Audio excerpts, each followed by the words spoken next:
السلام عليكم ورحمة الله وبركاته. إن الحمد لله نحمده ونستعينه ونستغفره ونعوذ بالله من شرور أنفسنا ومن سيئات أعمالنا. من يهده الله فلا مضل له ومن يضلل فلا هادي له. وأشهد أن لا إله إلا الله وحده لا شريك له وأشهد أن محمدا عبده ورسوله صلى الله تعالى عليه وعلى آله وصحبه وسلم تسليما كثيرا. يا أيها الذين آمنوا اتقوا الله حق تقاته ولا تموتن إلا وأنتم مسلمون. يا أيها الناس اتقوا ربكم الذي خلقكم من نفس واحدة وخلق منها زوجها وبث منهما رجالا كثيرا ونساء واتقوا الله الذي تساءلون به والأرحام إن الله كان عليكم رقيبا. يا أيها الذين آمنوا اتقوا الله وقولوا قولا سديدا يصلح لكم أعمالكم ويغفر لكم ذنوبكم ومن يطع الله ورسوله فقد فاز فوزا عظيما. أما بعد أعوذ بالله من الشيطان الرجيم. ولا تحسبن الله غافلا عما يعمل الظالمون إنما يؤخرهم ليوم تشخص فيه الأبصار. সম্মানিত দিনী ভাতৃমণ্ডলী, আল্লাহ রাব্বুল আলামিনের প্রশংসা এবং প্রিয় নবী সাল্লাল্লাহু আলাইহি সাল্লামের উপর সালাতু সালামের পর আজ বৃহস্পতিবার 25 জামাদাত সানি 1446 হিজরি মোতাবেক 26 ডিসেম্বর 2024 আমাদের ধারাবাহিক সাপ্তাহিক বিষয়ভিত্তিক আলোচনা আমরা শুরু করেছি গত সপ্তাহ থেকে অধিকার বা হক সম্পর্কে। সবচেয়ে বড় হক, সর্বপ্রথম হক অধিকার আল্লাহ রাব্বুল আলামিনের, যিনি আমাদের সৃষ্টিকর্তা, যিনি আমাদেরকে সব কিছুই দিয়েছেন এবং সব কিছুর মালিক। সুতরাং তিনি একমাত্র যাবতীয় ইবাদত বন্দেগীর একক হকদার, তার কোনো শরিক নেই কোনো কিছুতে। তার হক সম্পর্কে গত সপ্তাহে আলোচনা হয়েছে। তারপরে আমরা ধারাবাহিক হকগুলি ইনশাআল্লাহ তাআলা আলোচনা করব। কিছু হক সম্পর্কে আমাদের অলরেডি আলোচনা আছে, যেমন স্ত্রীর হক, স্বামীর হক, স্বামীর অধিকার, স্ত্রীর অধিকার, এগুলি আলোচনা আছে, যেগুলো অলরেডি আলোচনা আছে। আর সেগুলি মাত্র হয়তো 1-2 বছরের মধ্যে হয়েছে, অনেক পুরাতন নয়, যার ফলে আমরা সেগুলি আবার রিপিট করব না। তবে নতুন যে বিষয়গুলি নিয়ে আলোচনা করা হয়নি, বিস্তারিত ধারাবাহিক আলোচনা ইনশাআল্লাহ তাআলা আপনাদের সামনে পেশ করব। আজকে সাধারণভাবে আল্লাহ রাব্বুল আলামিনের হকের পরে আল্লাহর বান্দাদের হক অথবা আল্লাহর সৃষ্টির হক।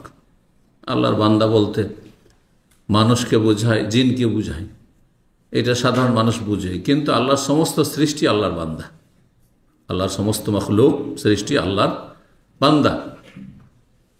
এই জন্য কোরআনে কারীমের বিভিন্ন আয়াতে রয়েছে যে আসমান জমিনের সব কিছু আল্লাহর তসবিহ করে, আসমান জমিনের সব কিছুই আল্লাহ কি করে, আল্লাহকে সিজদা করে।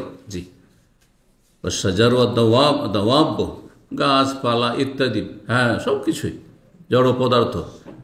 তো আল্লাহর বান্দা বলতে আল্লাহর সমস্ত সৃষ্টির হক, এবং আল্লাহর সৃষ্টির মধ্যে সবচাইতে শ্রেষ্ঠ উত্তম সৃষ্টি হচ্ছে মানুষ। আল্লাহ মানুষকে বেশি সম্মানিত করে সৃষ্টি করেছেন, যার ফলে তাদের হক আরও বেশি। আর মানুষের মধ্যে যারা নিজের সম্মান রক্ষা করেছে, অর্থাৎ যারা আল্লাহর প্রতি ঈমান নিয়ে এসেছে, সৃষ্টিকর্তাকে চেনেছে, তার প্রতি ঈমান নিয়ে, তাদের হক আরও বেশি, মুমিনদের হক। কারণ মানুষের মধ্যে ফামিনকুম মুমিনুন ওয়া মিনকুম কাফির, কিছু মুমিন মুসলিম আছে, বিশ্বাসী, আর কিছু আছে অস্বীকারী, অবিশ্বাসী। তাদের হক রয়েছে, কিন্তু তাদের হকের তুলনায় মুমিন মুসলিম যে সৃষ্টিকর্তায় বিশ্বাস করে এবং তার প্রতি ঈমান নিয়ে আসে এবং তার আদেশ নিষেধ মানার জন্য প্রস্তুত এবং তা পালন করে, তারা হচ্ছে আল্লাহর সত্যিকার অনুগত বান্দা, আল্লাহর অনুগত বান্দা। আর বাকি কাফের আল্লাহর বান্দা, কিন্তু আল্লাহর অবাধ্য বান্দা।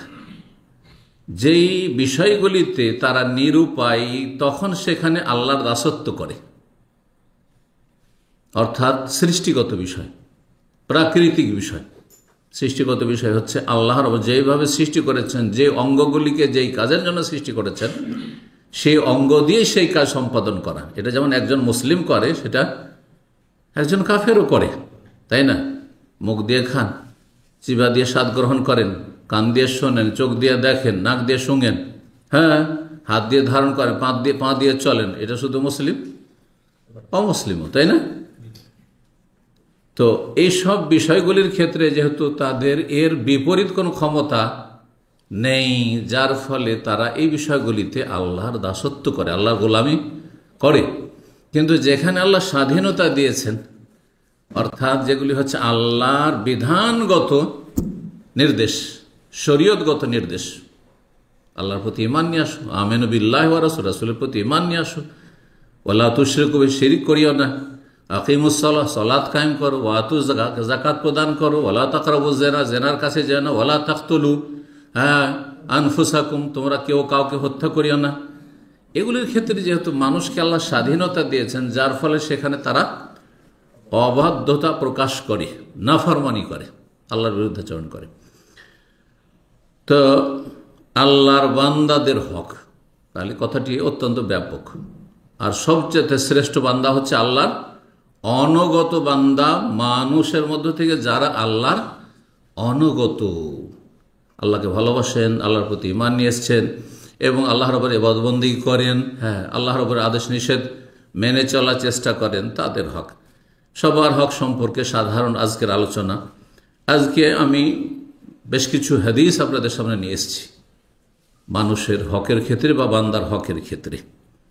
কোরআন এবং হাদিস দ্বারা সর্বস্বীকৃত এবং এতে কোনো দ্বিমত নেই যে আল্লাহর বান্দাদের একের অপরের ওপর হক রয়েছে।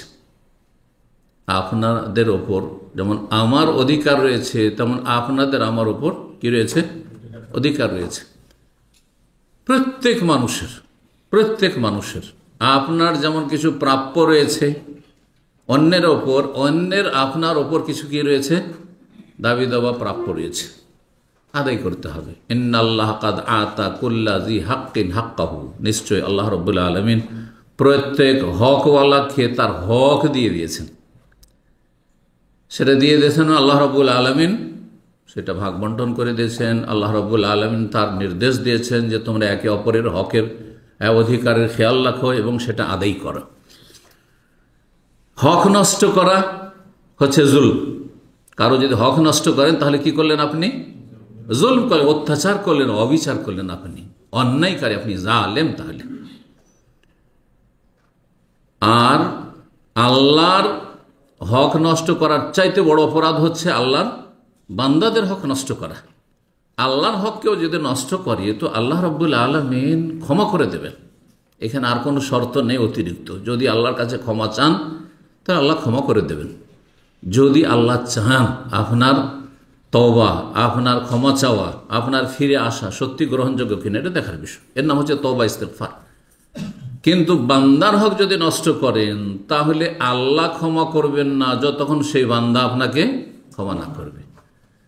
এবং এই হক নষ্ট করা সেটা বিভিন্ন দিক থেকে হইতে পারে, শুধু একটি দুটি দিক নাই। কারণ হক নষ্ট করা মানে অনেকে হয়তো সীমিত অর্থে বুঝছেন, কারো পয়সা মেরে নাও, কারো সাথে বেঈমানি আত্মসাৎ করা, জমি জায়গা ইত্যাদি ধরেন, এটা একটা। আর্থিক হক নষ্ট করা, শারীরিক হক নষ্ট করা, মানসিক হক নষ্ট করা, হ্যাঁ, শারীরিকভাবে হ্যাঁ কারো অন্যায় করলেন আপনি, মানসিক অন্যায় অত্যাচার করলেন, মানসিক কষ্ট দিলেন, অথবা আর্থিকভাবে আপনি অন্যায় করলেন। আপনি বিভিন্নভাবে এই অন্যায় অত্যাচার হতে পারে বা অবিচার হতে পারে বা হক নষ্ট হতে পারে, সবগুলিকে সামিল। এই জন্য বিভিন্ন হাদিসগুলিতে বিভিন্ন বিষয় তুলে ধরা হয়েছে। আল্লাহ রাব্বুল আলামিন কোরআনে কারীমের কয়েকটি আয়াতে এই কথাটি স্পষ্ট বলেছেন, ইন্নাহু লা ইউফলিহু যালিমুন, যারা অন্যায় করে, জালেম, যারা মানুষের হক নষ্ট করে অথবা সৃষ্টির হক নষ্ট করে, সৃষ্টির হক নষ্ট করে, তারা হচ্ছে জালেম।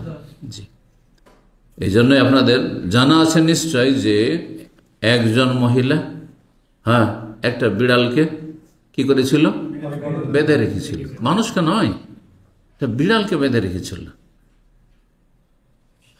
এমন পশু না, গৃহপালিত পশু যে তার গোস্ত খাওয়া যাবে, হারাম, গোস্ত হারাম, তাই না? এমন নয় যে গরু, ছাগল, হ্যাঁ, এমনও নয়, ওট না, এটা বিড়ালকে বেঁধে রেখেছিল।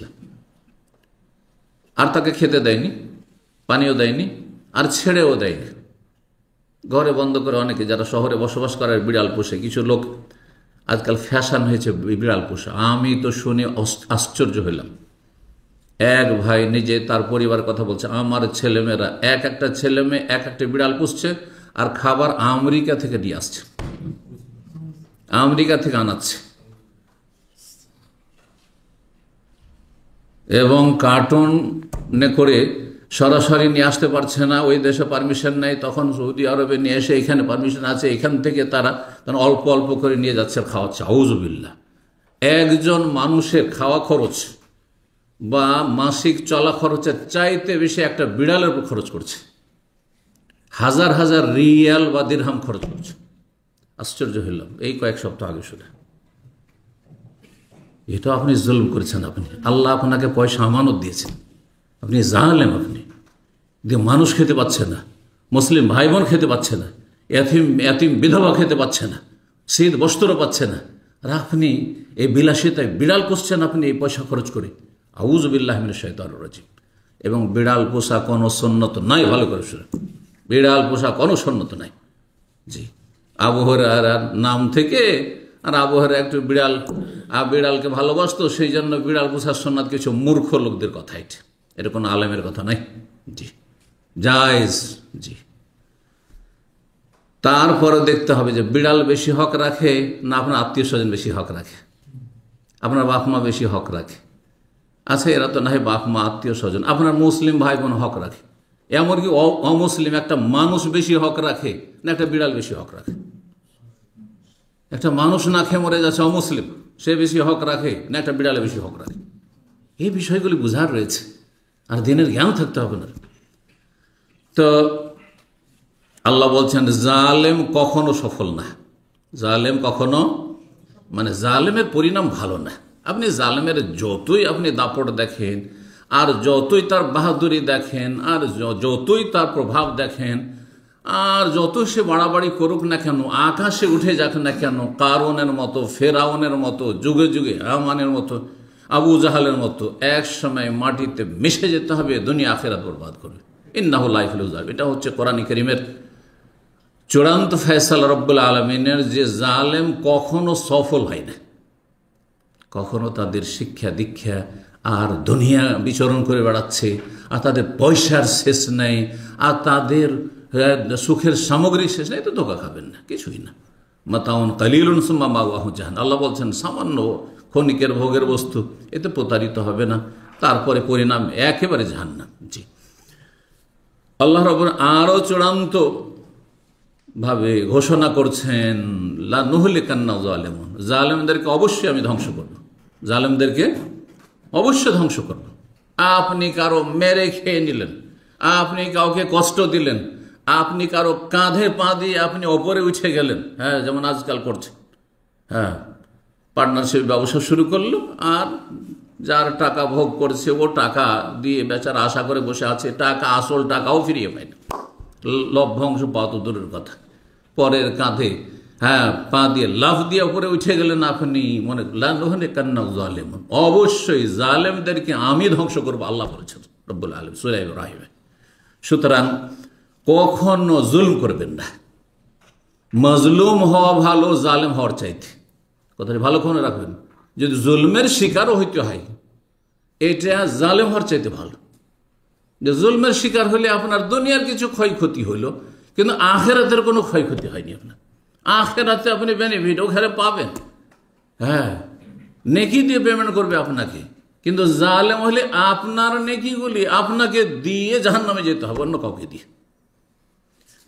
সুতরাং কারো হক নষ্ট যেন আমাদের দ্বারা না হয়। আল্লাহ রাব্বুল আলামিনের যে আয়াতটি আল্লাহর হকের ক্ষেত্রে পড়েছিলাম, সূরা নিসা আয়াত নম্বর 36, রব্বুল আলামিন কি বলছেন? ওয়াবুদুল্লাহ ওয়ালা তুশরিকু বিহি ওয়াবিল ওয়ালিদাইনি ইহসানা। এক আল্লাহর ইবাদত করো, আল্লাহর সাথে শরীক করিও, আল্লাহর হক। আর তারপরে যতগুলি যে 9টি হক রয়েছে এই আয়াতে, সবগুলি হচ্ছে আল্লাহর সৃষ্টির হক। আল্লাহ রাব্বুল আলামিন আমাদের প্রত্যেকের হক যথাযথভাবে আদায় করার তৌফিক দান করেন। এখন হাদিস শুনে আপনাদেরকে। আবু হুরায়রা রাদিয়াল্লাহু তাআলা আনহু বর্ণনা করছেন। রাসূলুল্লাহ সাল্লাল্লাহু আলাইহি ওয়াসাল্লাম বলেন, আতাদরুনা মানিল মুফলিস।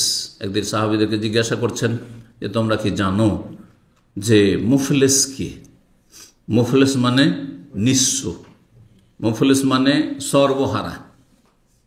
আমাদের দেশে আবার রাজনৈতিক সর্বহারার দল আছে, হ্যাঁ শুনেছেন তো? সর্বহারা এরা পথে পথে ঘুরে বেড়ায়, সর্বহারা। যখন ক্ষমতায় আসতে পারেন তখন সর্বহারা এরা। আর এরাই ক্ষমতায় চলে আসলে এদের পয়সা কোথায় রাখবে? দেশে আর জায়গা পায় না, বিদেশে পাচার হয়, দেশের জনগণকে চুষে খাচ্ছে এরা। আল্লাহ এদের অনিষ্ট থেকে আল্লাহ রক্ষা করুন, এদের অনিষ্ট দিয়ে আল্লাহ এদেরকে ধ্বংস করুন। তো রাসূলুল্লাহ বলছেন, আতাদরুনা মানিল মুফলিস, তোমরা কি জানো? মুফলিস থেকে ফুলুস শব্দটি, বা ফুলুস থেকে মুফলিস। ফুলুস মানে সৌদি আরব ভাষারা ফুলুসটা শিখেছেন, কিছুই না শিখতে মানে ফুলুস সবাই জানেন, তাই না? হ্যাঁ, ফুলুস মানে পয়সা, টাকা পয়সা না, পয়সা।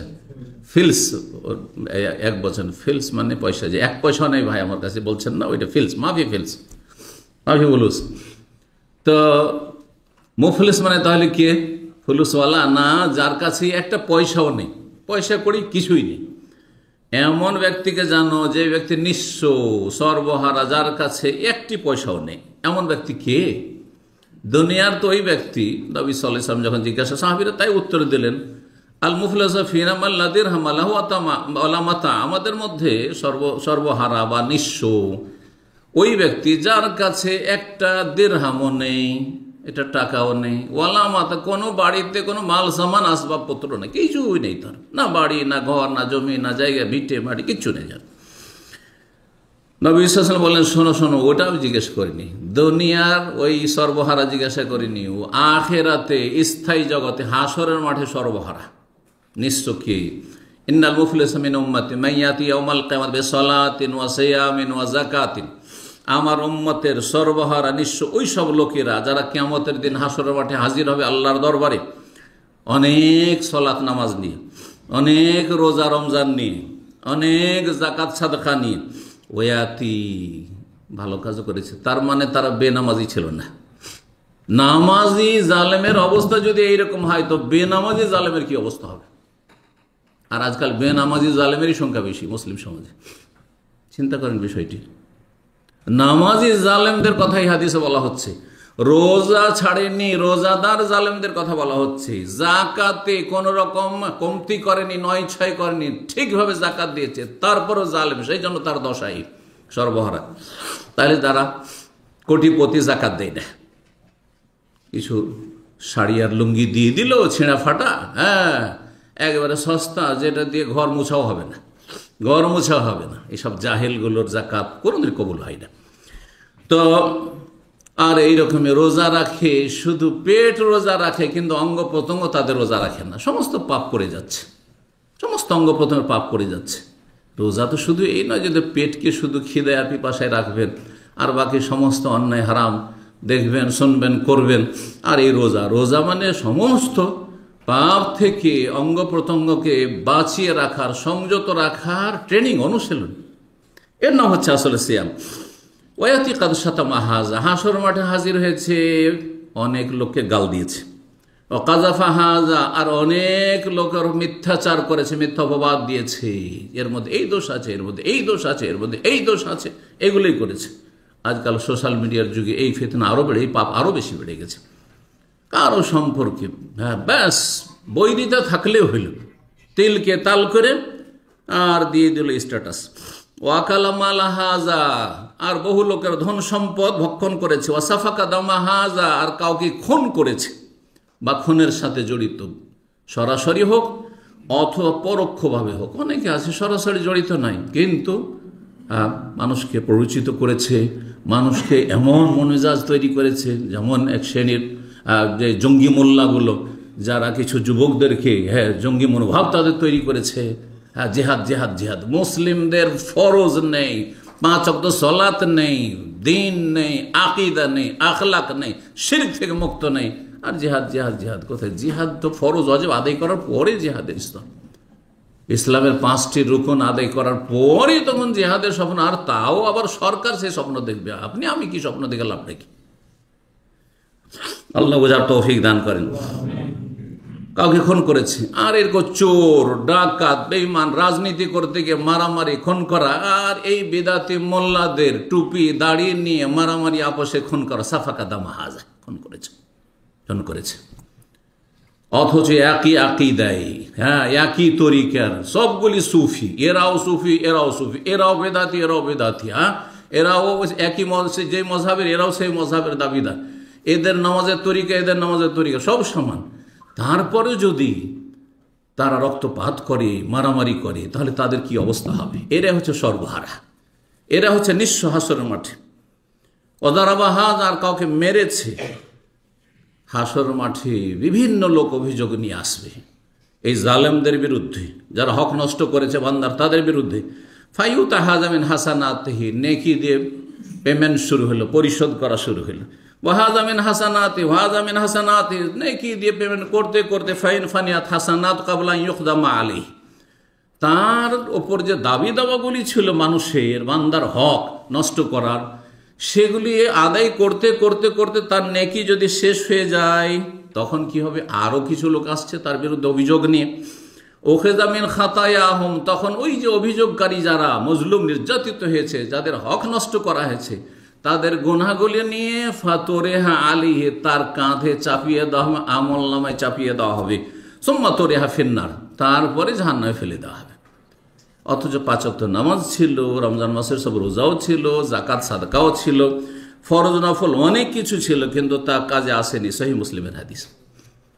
এই জন্য রাসূলুল্লাহ সাল্লাল্লাহু আলাইহি ওয়াসাল্লাম আর একটি হাদিসে বলেছেন, সহিহ বুখারীতে রয়েছে, সেটিও আবু হুরায়রা রাদিয়াল্লাহু তাআলা বর্ণনা করেছেন, মান কানাত ইনদাহু মাজলিমাতুন লিআখি, শোনো, তোমাদের কারো কাছে যদি কারো প্রাপ্য থাকে, হক থাকে, তোমার কাছে কেউ পাওনা পাবে, হক পাবে, সেটা পয়সার পাওনা হোক, অথবা তার মান সম্মান নষ্ট করেছ, অথবা তার ওপর শারীরিকভাবে আঘাত করেছ, পারিবারিকভাবে তার উপর আঘাত করেছ, কষ্ট দিয়েছ, যদি কোনো রকমের জুলম অত্যাচার, হক নষ্ট করা থাকে কোনো ভাইয়ের, মিন ইরজিহি, ইজ্জত আবরু, মান সম্মান নষ্ট করেছেন, আও মিন শাইইন, অথবা তার অর্থ বেঈমানি করেছেন, নয় ছয় করেছেন, অথবা যেই রকমই হোক না কেন, ফালিয়াতাহাল্লালহু মিনহুল ইয়াউম, আজকের দিনে দুনিয়াতেই তার কাছ থেকে মুক্তি লাভ করো। রাসূল বলেছেন, আজকেই তুমি অব্যাহতি নাও, তার কাছ থেকে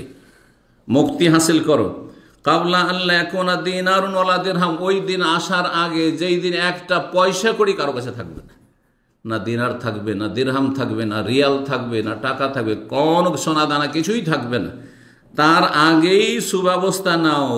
না হলে কি হবে? ইনকানা লাহু আমালুন সালেহ, যদি নেকি নিয়ে হাসর মাঠে হাজির হয় এই জালেম, যারা হক নষ্টকারী, ওখেজা বিকাদরে, ওখেজা মিনহু বিকাদরে মাজলামাতিহি, যার হক যতটা নষ্ট করেছে ততটা পরিমাণ নেকি তারা নিয়ে চলে যাবে।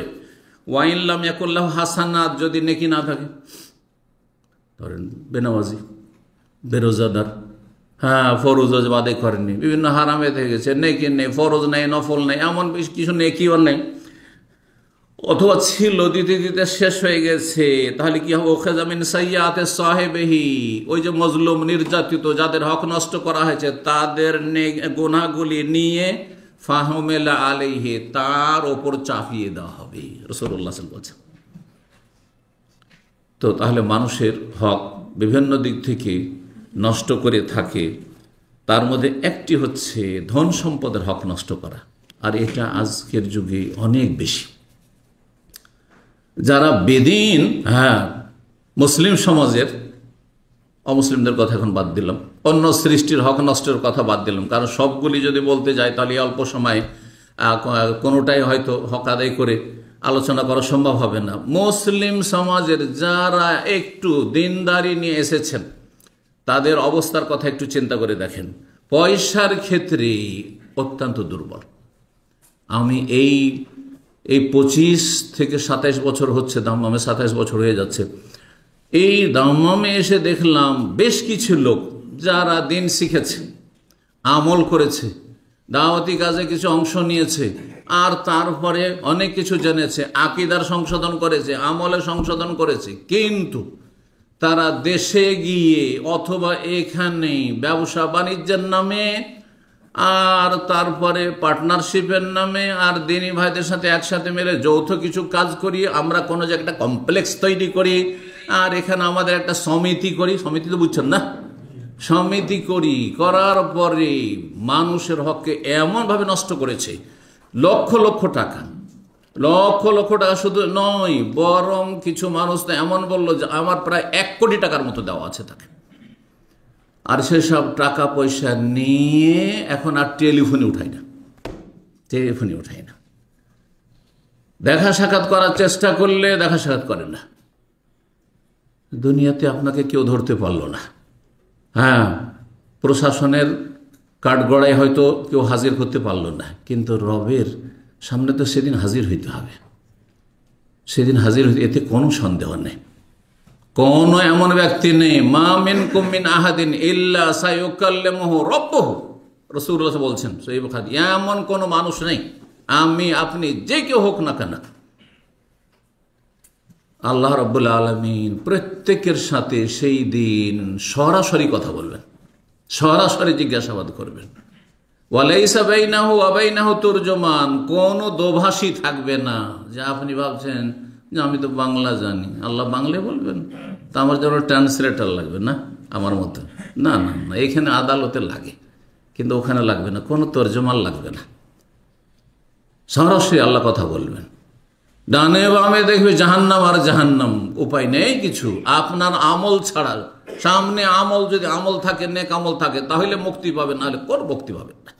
আশ্চর্য হবেন যদি যারা দিন শিখেছে, কিছুটা সহি আকীদায় এসেছে, আরে সহি আকীদা মানে কি, শুধু এ মাজার পূজা ছাড়া, হ্যাঁ ওইটাই ত্যাগ করা, সহি আকীদা মানে মিলাদ আর কিয়াম আর শবে বরাত ত্যাগ করা, আর সহি আকীদা মানে পরকালের আকীদা নয়, পরকালে বিশ্বাস নয়, যে যেমন সামনে আমাকে আপনারা দেখছেন এতে কোনো সন্দেহ নেই, আর আপনারা সামনে বসে আছেন আমি দেখছি আপনাদেরকে এতে কোনো সন্দেহ নেই, এখন রাত এতে কোনো সন্দেহ নেই, দিন সারা দুনিয়া বললো আমি বিশ্বাস করবো, আপনারা বিশ্বাস করবেন না, পাগল বলবেন তাদেরকে, ঠিক ওই রকম হাসরের মাঠে এগুলো হবে, ওইটা ওইভাবেই বিশ্বাস করতে হবে। এটার নাম হচ্ছে সহিহ আকীদা, এর নাম হচ্ছে আকীদার সংশোধন, এর নাম হচ্ছে সত্যিকারের ধর্মীয় বিশ্বাস। আপনার আকীদা মানে শুধু এই নয় যে ব্যাস সীমিত তৌহিদ বুঝেছেন একটু, আর শিরকে শিরক বুঝেছেন, আর ভাবছেন যে আমি তো একদম সহিহ আকীদা চলে এসেছি। আপনার কোথায় সংশোধন? আপনার জীবনে সংশোধন আসেনি। যত সুন্দর আকীদা হবে, আকীদার মধ্যে শামিল আপনার কোরআনের হাদিসের বিধানের উপর বিশ্বাস, কোরআন হাদিসে এই কথাগুলি আছে, আপনাকে এগুলো আমল করতে হবে না, জবাব দিতে হবে। এগুলো আপনি বিশ্বাস করেন না, এগুলোতে আপনার সন্দেহ আছে, জি। আপনার রসুলের প্রতি বিশ্বাস নেই, যে রাসূলুল্লাহ সাল্লাল্লাহু আলাইহি সাল্লাম কাফের দুশমন, আমাদের তো এরকম দুশমন দুনিয়াতে নেই, জীবনের দুশমন, সাথীদের দুশমন, ইসলামের দুশমন, এইরকম দুশমন মক্কার কাফের যেমন মুহাম্মদ রাসূলুল্লাহ সাল্লাল্লাহু আলাইহি সাল্লামের দুশমন ছিল, ওই রকম দুশমন আমাদের আপনাদের কারণ নেই হয়তো সরাসরি।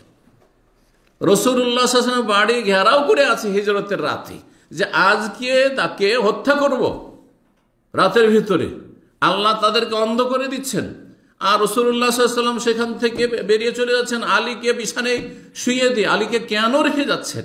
এই জন্য রেখে যাচ্ছেন যে মক্কার কাফেরদের মেলা আমানত, টাকা পয়সা পাওনা সব আমার কাছে আমানত, আমাকে বিশ্বস্ত আমানতদার মনে করে রেখেছে, সব কালকে সকাল থেকে সবকে এক এক করে দিয়ে দিয়ে যখন দেওয়া হয়ে যাবে তখন তুমি মদিনা হিজরত করে আসবে। সুবহানাল্লাহ, চিন্তা করুন তো, চিন্তা করুন তো। তাহলে আপনার মুসলিম ভাই, আপনার দ্বীনি ভাই, হ্যাঁ, আপনার সহিহ আকীদা আর তারও সহিহ আকীদা, আর আপনি সেটাকে ব্যবহার করে সেই আবেগের অপব্যবহার করে যে ভাই আমরা দ্বীনি ভাইরা একটা যৌথ কিছু করি, আর এই করি সেই করি, আমরা কত গরিব থাকবো, আর আমরা একটু ওপর ওঠার চেষ্টা করব, আমরা কমপ্লেক্স করব, আর এই করব সেই করব, আর তারপর একটা টাওয়ার তৈরি করবো, আর তারপরে খেয়ে দিয়ে বসে যাচ্ছেন, খেয়ে দিয়ে বসে যাচ্ছেন।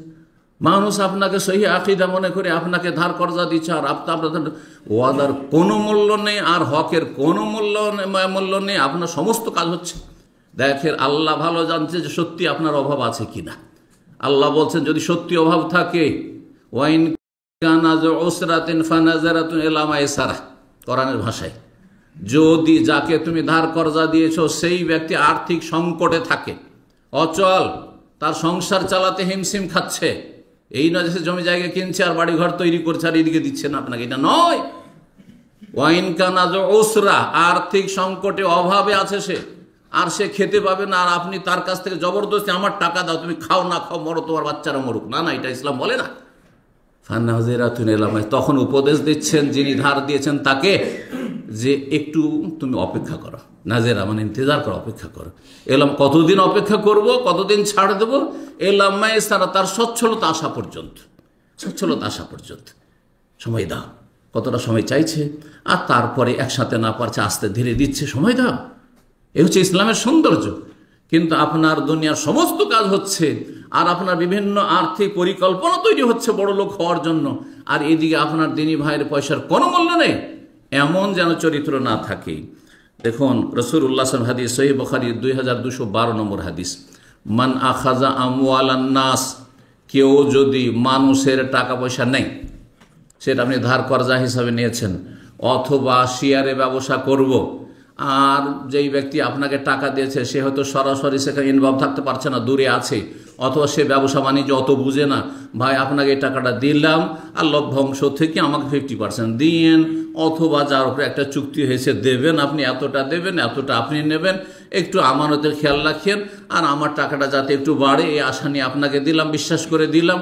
ওয়াল্লাহ, এমন কোনো মানুষ আজ পর্যন্ত পেলাম না, আমি এখন পর্যন্ত পেলাম না, যেই ব্যক্তি এরকম পার্টনারশিপে ব্যবসা করে সে দিনী ভাইকে একটু উন্নতি করে দিয়েছে। নজির নেই আমাদের কাছে। যদি আপনাদের কাছে থাকে তো বলবেন যে এই এই লোকগুলো আছে যাদেরকে চিনি, যে একেবারে পাই পাই করে হিসাব করে, আর প্রতি মাসে ঠিকভাবে বা বছরে ঠিকভাবে হিসাব নিকাশ করছে, আর তারপরে তাকেও কিছু উন্নতি করে দিয়েছে। না, নিজে তো উন্নতি করেছে, নিজে দোকানপাট নিয়ে বসে গেছে, ওকে হাত তোলা কিছু দিয়ে বিদায় করেছে, না হলে কিছুই দেয়নি, তাকে গায়ের জোরে বিদায় করে দিয়েছে। এসবের নজির বহু আছে।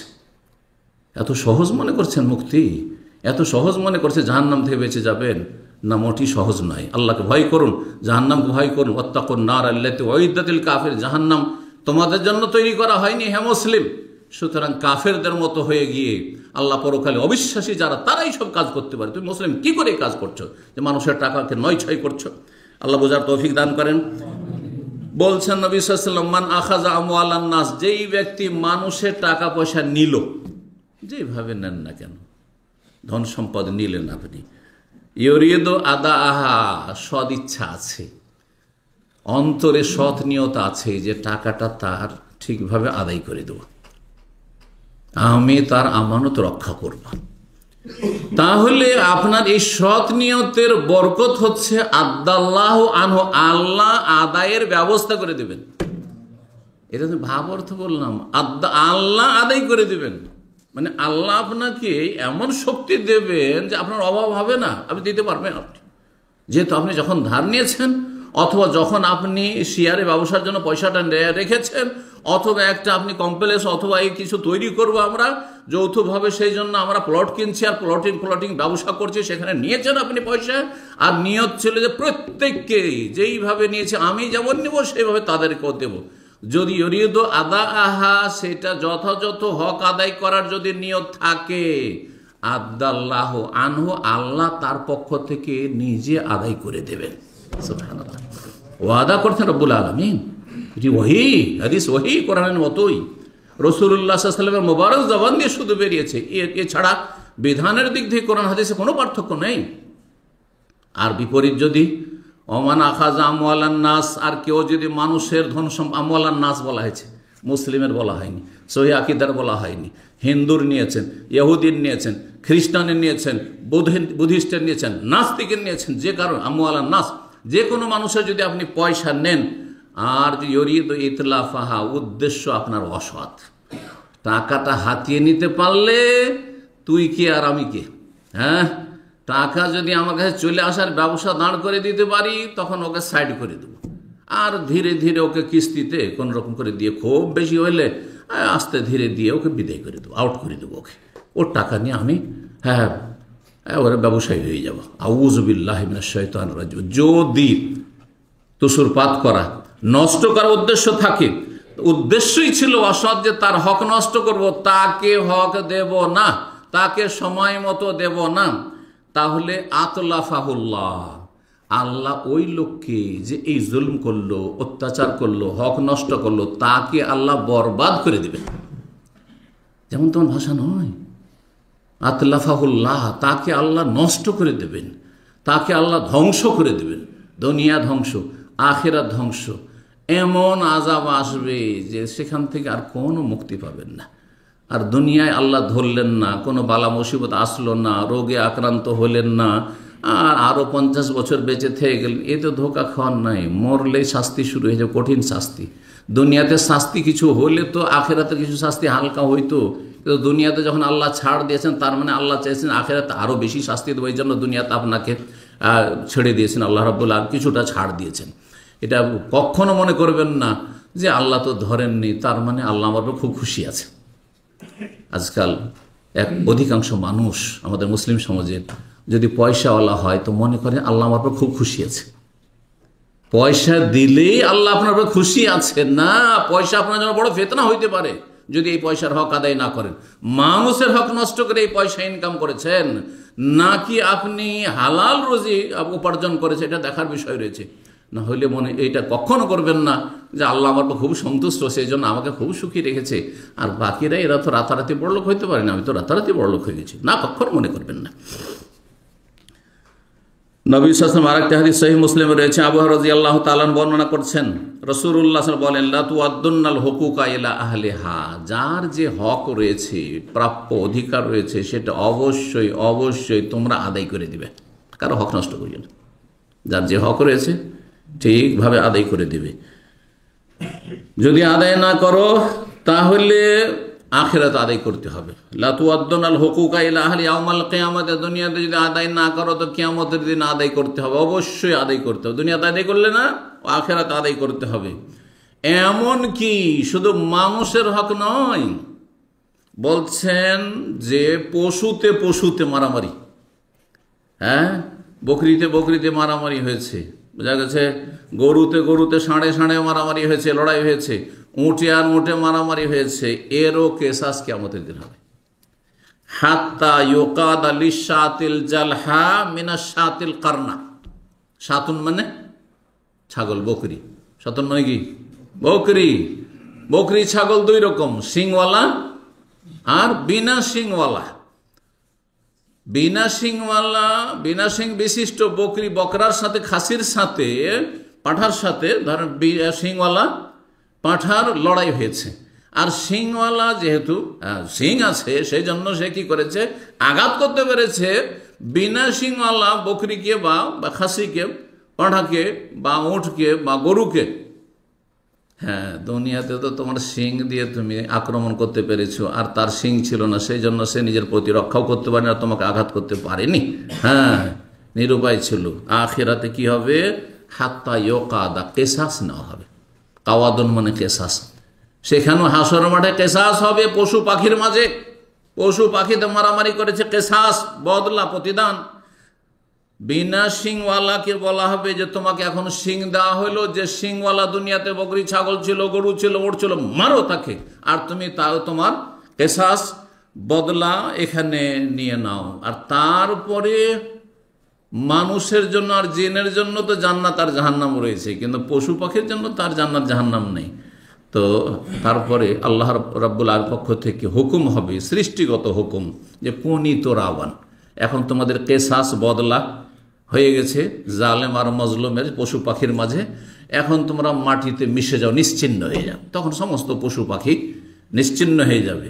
কিন্তু বিচারের জন্য যে পশু পাখি একে অপর হক নষ্ট করেছে, এই জন্য হাসর মাঠে তাদেরকে হাজির করা হবে এবং কেসাস হবে, আর কেসাসের পরে তাদেরকে মাটিতে মেশানো হবে। এই হচ্ছে সহিহ মুসলিমের হাদিস। জমি জায়গার বেঈমানি, হ্যাঁ, যারা ঘর গৃহস্থী করে গ্রাম অঞ্চলে, গ্রাম অঞ্চলে তো, গ্রামের শহরে কি আর কম, গ্রাম অঞ্চলে তো না হয় হ্যাঁ অল্প পয়সার জমি, যদিও আজকাল জমি কোনো সস্তা না, গ্রাম অঞ্চলেও চাষের জমি সস্তা নয়। শহরে একটা জমি কতবার যে বিক্রি করছে, আর জমি কিনে বিদেশে চলে এসছেন, এই জমি রক্ষা করা যে কত কঠিন। অথচ তারা কাফের নয়, তারা জন্মসূত্রে মুসলিম। অনেকে দাড়ি টুপি নিয়ে নামাজ পড়ে, অনেকে আবার হজ উমরা করে, কিন্তু মানুষের জমি জায়গা বেইমানি করে। জি, রাসূলুল্লাহ সাল্লাল্লাহু আলাইহি ওয়াসাল্লাম হাদিস, মান যালামা কিদা শিবরে মিনাল আরদে, কেউ যদি এক বিঘত জমি কারো অন্যায়ভাবে ভক্ষণ করে, জমি বেইমানি করেছেন, আইল সীমানা চেপেছেন আপনি কারো, যদি এই কাজ করে, তাওয়াকাহু বা তুওয়াকাহু মিন সাবি আরাজিন, 7 স্তর জমি তার গলায় লাগিয়ে দেওয়া হবে, মালা করে, বেড়ি করে গলায় বেড়ি লাগিয়ে দেওয়া হবে। হ্যাঁ, এই 7 স্তরের জমি কেমন করে বহন করবে সেই দিন। আর হাসরের মাঠে সমস্ত মানুষ দেখবে যে এই জালেম জমি বেইমানি করেছে। হ্যাঁ, আল্লাহ রাব্বুল আলামিন যেন এইসব জালেমদের অনিষ্ট থেকে মানুষকে রক্ষা করেন এবং আমাদেরকে জুলম থেকে বেঁচে থাকার তৌফিক দান করেন। সহিহ বুখারী মুসলিমে আরেকটি হাদিস আবু মুসা আশআরী রাদিয়াল্লাহু তাআলা আনহু থেকে বর্ণিত হয়েছে, রাসূলুল্লাহ বলেন, ইন্নাল্লাহ লা ইউমলিজ জালিম, জালেমকে আল্লাহ মাঝে মাঝে ঢিল দেন, মানে রশি ঢিল দেওয়ার মতো, মানে ছাড় দেন, ছেড়ে দেন না। কি করেন? ছেড়ে দাও, মানে আল্লাহ কখনো ধরবেন না, এটা হয় না। সরকার ছেড়ে দেয়, অনেক আসামিকে, অপরাধীকে ছেড়ে দিচ্ছে, হয়তো পার্টির লোক বলে ছেড়ে দিচ্ছে, অথবা পয়সা আছে, পয়সা দিয়ে ছুটে যাচ্ছে, অথবা যে কোনো প্রভাবের মাধ্যমে ছুটে যাচ্ছে। হ্যাঁ, অথবা সরকার পারছে না, অপারগ হয়ে যাচ্ছে, এইরকম জালেমদেরকে ধরতে, যার ফলে ছেড়ে দিতে হচ্ছে। তাদের জন্য, সরকারের জন্য অনেক সময় ঝুঁকি, সেজন্য ছেড়ে দিতে হচ্ছে। কিন্তু আল্লাহ তার অপারগ না। সুতরাং আল্লাহ রাব্বুল আলামিন যদি কোনো জালেমকে, মানুষের হক নষ্ট করলো যে কোনোভাবে, আর তাকে যদি দেখেন যে ধরছেন না রব্বুল আলামিন, দুনিয়াতে কোনো বালা মুসিবত আসে না, কোনো বিপদ আপদ আসে না, ধ্বংসও হয় না, বদদোয়া করছেন তাও ধ্বংস হয় না। অনেকে মনে করছে এত বদদোয়া করছি জালেমের ওপর, আর এত জুলুম অত্যাচার করছে, তবু তো আল্লাহ কিছুই করেন না। না, আল্লাহর হিকমত রয়েছে, আল্লাহর এখানে হিকমা রয়েছে। জালেমকে আল্লাহ অবশ্য ঢিল দিয়ে থাকেন, ছাড় দিয়ে থাকেন, কিন্তু ফাইজা আখাযাহু লাম ইউফলিতু, যখন আল্লাহ ধরেন তখন আবার ছাড়েন না, কঠিনভাবে ধরেন। জি। তারপরে সূরা হুদের আয়াত নম্বর 102 পাঠ করলে রাসূলুল্লাহ সাল্লাল্লাহু আলাইহি ওয়া সাল্লাম, ওয়া কাযালিকা আখযু রাব্বিকা, এইভাবে তোমার রবের পাকড়াও, আল্লাহর পাকড়াওটি হচ্ছে এইরকমই, ধরেন না, ধরেন না, যখন ধরেন তখন ছাড়েন না। এদা আখাযাল কোরা, যখন জনপদের অধিবাসীদেরকে আল্লাহ পাকড়াও করেন, কোন জনপদের লোকদেরকে, অধিবাসীদেরকে, ওয়াহিয়া জালেমা, যারা জুলম অত্যাচার করেছে, যারা অন্যায় করেছে, যারা মানুষের হক নষ্ট করেছে, আল্লাহ যখন ধরেন, কঠিনভাবে ধরেন, ইন্না আখযাহু আলীমুন শাদীদ, নিশ্চয় আল্লাহর পাকড়াও হচ্ছে মর্মান্তিক এবং বড় কঠিন। আল্লাহ যখন ধরেন, তার ধরা, পাকড়াও অত্যন্ত কঠিন, বেদনাদায়ক এবং শক্তভাবে ধরেন। মুআয বিন জাবাল রাদিয়াল্লাহু তাআলা আনহুর লম্বা হাদিসের একটি অংশ, রাসূলুল্লাহ সাল্লাল্লাহু আলাইহি ওয়াসাল্লাম মুআয বিন জাবালকে সরকারি একটি পদ দিয়ে পাঠিয়েছিলেন। কি, কোন দেশে? গভর্নর করে পাঠিয়েছিলেন ইয়ামান দেশে। যখন পাঠালেন, তাকে বললেন যে সেই দেশে আহলে কিতাব অধিকাংশ, অর্থাৎ ইহুদি খ্রিস্টানরা বসবাস করে, সুতরাং তাদের কাছে কিছু জ্ঞান আছে নবী রসুল সম্পর্কে, আসমানি বিধান সম্পর্কে, যদিও বিকৃত জ্ঞান, বিকৃত ধর্ম, কিন্তু জ্ঞান আছে।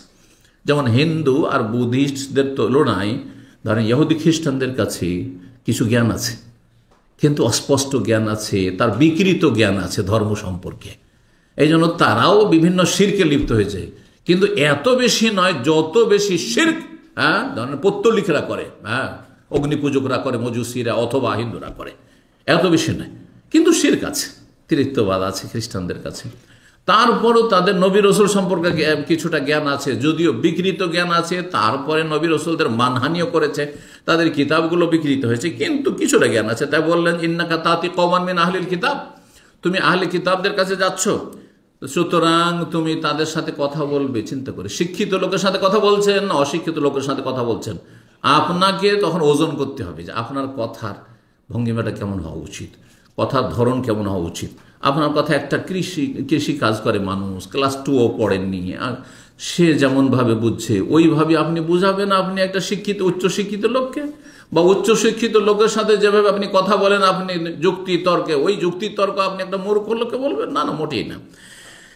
সুতরাং প্রথম তৌহিদের দিকে আহ্বান করবে, ফালিয়াকুন আউওয়ালা মা তাদুমু ইলাইহি শাহাদাতু আল্লা ইলাহা ইল্লাল্লাহ ওয়া আন্না মুহাম্মাদুর রাসূলুল্লাহ, লা ইলাহা ইল্লাল্লাহ মুহাম্মাদুর রাসূলুল্লাহ, তৌহিদ এবং রিসালাতের দিকে আহ্বান করবে। আর তারপরে যদি মেনে নেয় তাহলে 5 ওয়াক্ত সালাতের কথা, মেনে নেয় তাহলে যাকাতের কথা বলবে। এসব কথা বললেন না?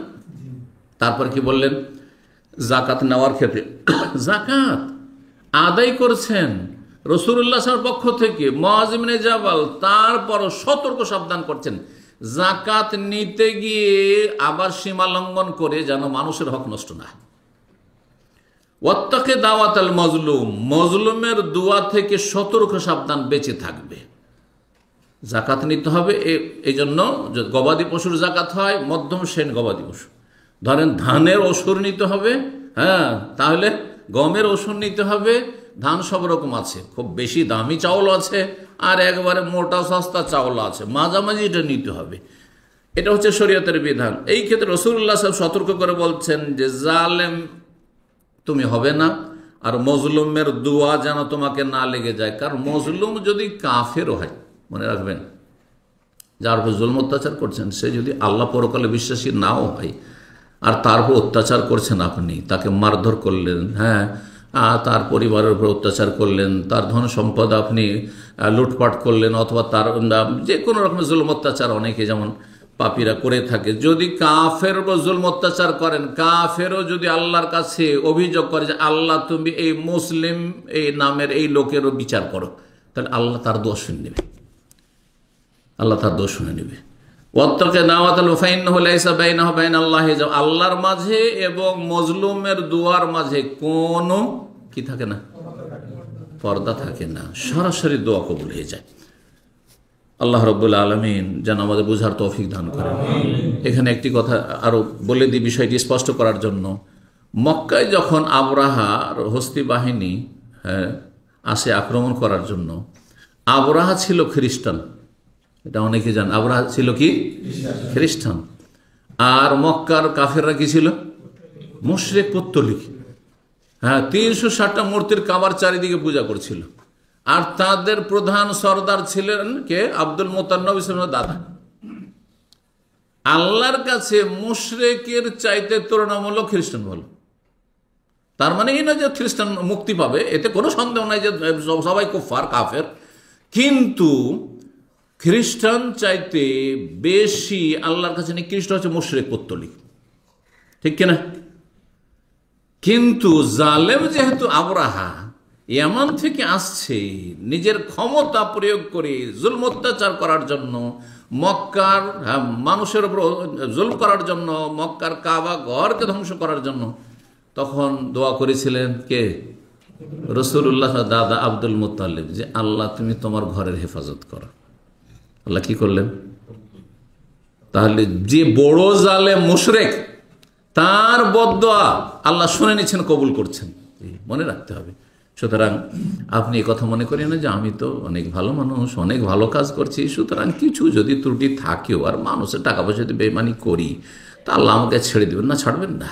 আপনার চাইতে খারাপ যার টাকা আপনার কাছে পড়ে আছে, যাকে কষ্ট দিয়েছেন আপনি, সে আপনার চাইতে হয়তো পাপী তাপী, কিন্তু সে মজলুম, আপনার দ্বারা নির্যাতিত হয়েছে। সুতরাং সে যদি বদদোয়া করে, তার দোয়া আপনার বিরুদ্ধে কবুল হয়ে যাবে, আপনাকে আল্লাহ ধ্বংস করে দেবেন। আল্লাহ রাব্বুল আলামিন যেন আমাদেরকে বুঝার এবং সংশোধনের তৌফিক দান করেন।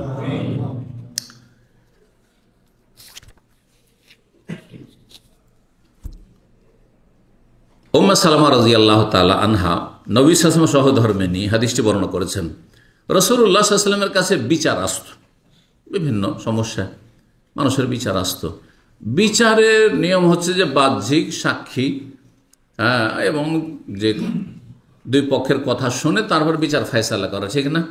বিচার ফয়সালার ক্ষেত্রে রাসূলুল্লাহ সাল্লাল্লাহু আলাইহি ওয়াসাল্লামের ওপর প্রত্যেকবারে ওহী আসবে, আর ওহী ভিত্তিক ফয়সালা করবেন এমন নয় বিচার ফয়সালার বিষয়টি, কারণ এটি শরীয়ত না, এটি বিচার বিভাগ। আর রাসূলুল্লাহ সাল্লাল্লাহু আলাইহি ওয়াসাল্লাম যেহেতু আমাদের জন্য আদর্শ, পরবর্তীকালের যারা আদালতে যারা কর্মরত হবেন, আদালতে বিচার বিভাগে যারা থাকবেন, তাদের জন্য আদর্শ। সুতরাং নবী সাল্লাল্লাহু আলাইহি ওয়াসাল্লাম এই কাজটি করে দিয়ে গেছেন ওইভাবে। এই জন্য বলছেন যে আমার কাছে দেখো বিচার আসে, আর আমি একজন মানুষ, আমি এই নয় যে ওহির মাধ্যমে তোমাদের বিচার করি যে তোমাদের মধ্যে কে হক না হক, হ্যাঁ, কে ভালো কে মন্দ, এই জন্য না, এই অপেক্ষায় থাকি না আমি। ইন্নামা আনা বাশারুন, আমি হচ্ছে একজন মানুষ। ওয়া ইন্নাকুম তাখতাসিমুনা ইলাইয়া, আর তোমরা মাঝে মাঝে তোমাদের ঝগড়া বিবাদ নিয়ে আমার কাছে সমাধানের জন্য আর মীমাংসার জন্য বা বিচারের জন্য আসছো। ওয়া লাআল্লা বা'দাকুম আন ইয়াকুন আলহানা বিহুজ্জাতিন বা'দ, তোমাদের সবাই একই রকমের বাকপটু না, কেউ বেশি বাকপটু, হ্যাঁ, নিজের কথাকে বেশ সুন্দর করে ও উপস্থাপন করতে পারছে, ব্যক্ত করতে পারছে, আর একজন ন্যায্য অধিকার তারপর নিজের কথা প্রকাশ করতে পারছেন। অনেকে আছে সে বেচারা মজলুম, কিন্তু নিজের কথা এসে বলতে পারছে না, হিমশিম খাচ্ছে, হ্যাঁ, থরথর করে কাঁপছে, আছে না নেই? কিন্তু আর একজন সে চোর, ডাকাত, হ্যাঁ, আর তারপরে দুর্নীতিবাজ, অসৎ, কিন্তু বাকপটু, একবার এমন ভাবে সাফাই গাইছে, বলছে মনে হচ্ছে যে ফেরেশতা, এর কথা তো মনে হচ্ছে ফেরেশতা। তো রাসূলুল্লাহ সাল্লাল্লাহু আলাইহি ওয়াসাল্লাম বলছেন যে তোমাদের মধ্যে কেউ কেউ আবার নিজের দলিল প্রমাণ দাবি দেওয়াতে আবার বড় বাকপটু। ফাআকদি লাহু বিনাহি মা আসমা, আমি দুই পক্ষের কথা শুনে কিন্তু আমি বিচার করে দিই, দুই পক্ষের কথা শুনে আমি তোমাদের বিচার ফয়সালা করে দিই। ফামান কাযাইতু লাহু বিহাক্কি আখিহি, আমি বিচার ফয়সালা করে দিলাম। আর হতে পারে যে যার আসলে ন্যায্য অধিকার তাকে না দিয়ে আর একজনকে দিয়ে দিলাম, কারণ আমি বিচারে এমনটাই বুঝতে পেরেছি, আমি বুঝতে পারিনি আসল বিষয়টি, আসল রহস্যটি, এটা যদি আমি করে দিই, বাহ্যিক যা শুনলাম সে অনুযায়ী আমি কি করে দিলাম, বিচার ফয়সালা করে দিলাম। তার মানে এই নয় যে নবী আমাকে ডিগ্রি দিয়ে দিয়েছেন, আমাকে কেসে জিতিয়ে দিয়েছেন, সুতরাং আমার জন্য হালাল হয়ে গেছে। হালাল হবে? আপনার জমি নয়, ধরেন উদাহরণ দিই, এখন জমিটা আপনার নয়, জায়গাটি অন্য কারো, কিন্তু কেস আদালতে লড়ে আপনি সুপ্রিম কোর্ট থেকে রায় পেয়ে গেলেন, আর তারপর আরামসে তৃপ্তির সাথে আপনি সেখানে ঘর বাড়ি তৈরি করে আরামসে সেখানে বসবাস শুরু করলেন, আর সেই জমি চাষাবাদের জমি আপনি ভক্ষণ করা শুরু, আপনার হালাল হয়ে গেল? যদি বলেন যে আমাকে সুপ্রিম কোর্ট দিয়েছে, হ্যাঁ আমি তো কেসে জিতেছি, কেসে জিতলে হালাল না? মোটেই হালাল নয়, আপনার জন্য হালাল না, আপনার আগে প্রজন্ম কারোর জন্য হালাল নাই, কারোর জন্য হালাল না। হ্যাঁ, ওরা জানছে না তাহলে ঠিক আছে, কিন্তু আপনার ছেলেরাও যদি জানে যে আমার বাবা বেইমানি করে নিয়েছে, জানার পরে যদি ওরা ভাগ বন্টন করবে যে আমার বাবা করেছে, না না চলবে না, তাহলে দিতে হবে। জানা আছে যে এইগুলো বেইমানি করা, অমক অমক করে, তাহলে দিয়ে আসতে হবে শরীয়তের বিধান। ওই হারাম রিজিকগুলি, হ্যাঁ, পরিত্যক্ত সম্পদ থেকে খেতে পারবে, যেই হারাম কোথা থেকে সে জানা নেই, কার কাছ থেকে সে জানা নেই, তখন খেতে পারবে। কিন্তু জানা থাকে যে এই জমিটা আমার বাবার না, বেইমানি করা, এই যে বিল্ডিং তৈরি করেছে বা দোকানপাট তৈরি করেছে এগুলো আমার বাবার না, বেইমানি করা, এই যে এতটা টাকা যে ব্যাংকে জমা আছে আমার বাবার, এটা হচ্ছে একেবারে সুদের টাকা অথবা হারাম রিজিক, হ্যাঁ, মদের ব্যবসার টাকা, তাহলে খাওয়া যায় না, জানা আছে যে এটা হারাম, এই রিজিক। জি, তো রাসূলুল্লাহ সাল্লাল্লাহু আলাইহি ওয়াসাল্লাম বলছেন আমি যদি ফয়সালা করে দিই কারো পক্ষে, তো শুনে রাখো, অথচ তার নয়, হয়তো যার পক্ষে আমি রায় দিয়েছি তার হয়তো নয়, ফাইন্নামা আক্তা লাহু কিতাতাম মিনার, তাকে জাহান্নামের একটা আগুনের অংশ দিয়ে দিলাম, যে জমি জায়গাটা দিয়ে দিলাম অথবা ধন সম্পদ দিয়ে দিলাম, তাকে যে জিতিয়ে দিলাম, হ্যাঁ তুমি ঠিক, হ্যাঁ তোমার এটা, ওর নয়, তার মানে এই নয় যে তোমার জন্য হালাল হয়ে গেল যে নবী দিয়ে দিয়েছেন, বরং তোমাকে কি দেওয়া হইল, জাহান্নামের আগুন দেওয়া হইল। সহিহ বুখারী মুসলিমের হাদিস। মানুষের রক্তের কত মূল্য, এই সম্পর্কে একটি হাদিস শোনাই, সহিহ বুখারীতে হাদিস রয়েছে, আব্দুল্লাহ বিন উমর রাদিয়াল্লাহু তাআলা আনহু বর্ণনা করেছেন, বলছে রাসূলুল্লাহ সাল্লাল্লাহু আলাইহি ওয়াসাল্লাম বলেন, লা ইয়াজালাল মুমিনু ফি ফুসহাতিম মিন দীনিহি, একজন মুমিন মুসলিম মানুষ তার দ্বীন ইসলামের এই জীবনে, এই লাইফে সব সময় একটা আল্লাহর পক্ষ থেকে ছাড়ে রয়েছে, মানে আল্লাহ আপনাকে ছাড় দেবেন, হ্যাঁ, যদিও কিছু ভুল ত্রুটি থাকে, ঘাটতি থাকে, কমতি থাকে, তাহলে আপনি আপনার দ্বীনের মধ্যে আছেন। মালাম ইউসিব দামান হারাম, যতক্ষণ পর্যন্ত কারো হারাম রক্তপাত না করেছে, কোনো খুনের সাথে জড়িত না হয়েছে। যদি কেউ কারো খুনের সাথে জড়িত থাকে, যেটা মারিয়ে দেয়, হ্যাঁ মেরে দে, যা তোকে দিলাম 1 লাখ টাকা দিলাম, 2 লাখ টাকা দিলাম, অথবা কাউকে সারাঙ্গে দেয়, এই সুযোগে অমুক জায়গাতে আছে সে, শুধু চোখের ইশারা করলেন, কিছুই করলেন না আপনি, বা তো হ্যাঁ করেছেন, আপনার মতামত চেয়েছে, আর সেখানে বললেন যে তোমরা যা পারবে তাই করে নাও, না, আপনি তাতে অংশ নিলেন না। আপনি যদি কোনো মানুষের হারাম রক্তের সাথে আপনার সম্পর্ক থাকে, অর্থাৎ কাউকে যদি খুন করে থাকেন, পরোক্ষভাবে হোক আর সরাসরিভাবে হোক, যেভাবে হোক না কেন, তাহলে আপনার কোনো কল্যাণ নেই, আপনার দ্বীন ইসলাম সুরক্ষিত নয়। এই জন্য খুনির জন্য 5টি কঠিন শাস্তির কথা স্বয়ং আল্লাহ কোরআনে কারিমে বর্ণনা করেছেন। ওয়া মান ইয়াকতুল মুমিনান মুতাআম্মিদান ফাজাযাউ জাহান্নাম। যেই ব্যক্তি ইচ্ছাকৃত কোনো মুমিন মুসলিমকে খুন করলো তার শাস্তি হচ্ছে জাহান্নাম। খালেদান ফিহা, চিরকাল। চিরকাল যদি হালাল মনে করে তো চিরকালই, কারণ সে মুরতাদ, তাহলে ইসলামের হারামকে হালাল মনে করলো। আর যদি সে হারাম মনে করে অন্যায় কাজ কিন্তু আমি আবেগে ধরে রাখতে পারি, রাগ আমি সামলাতে পারিনি, তাহলে চিরকাল মানে দীর্ঘকাল, হাজার হাজার কোটি কোটি বছর, কোনো সময় চান্স থাকতে পারে যদি তার তৌহিদ ঠিক থাকে। কিন্তু আমাদের দেশের খনিগুলো তো তৌহিদই ঠিক নেই, আকীদাই ঠিক নেই, পরকালে বিশ্বাসী নয়, হ্যাঁ রেসালাতে বিশ্বাসী নয়, কোরআনের বিধানে বিশ্বাসী নয়। যার ফলে আমাদের দেশে ওইসব খনি কিন্তু এগুলোর আওতাতে পড়বে না। কোন খনি পড়বে?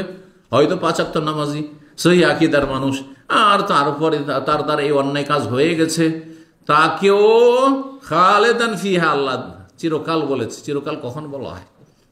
আপনি 60 বছর বাঁচলেন, আর তার মধ্যে যদি 40 বছরই সৌদি আরবে থেকে যান বা দেশের বাইরে থেকে যান, তখন মানুষে বলে যে চিরকাল সে বাইরেই থেকে গেল, সারা জীবন সে বাইরে থেকে গেল। তাহলে কতকাল থাকতে হবে একজন খুনিকে, যেই ব্যক্তি কোনো মানুষের খুনের, অন্যায় খুনের সাথে জড়িত। আল্লাহ রাব্বুল আলামিন যেন আমাদেরকে সমস্ত পাপ থেকে বেঁচে থাকার তৌফিক দান করেন।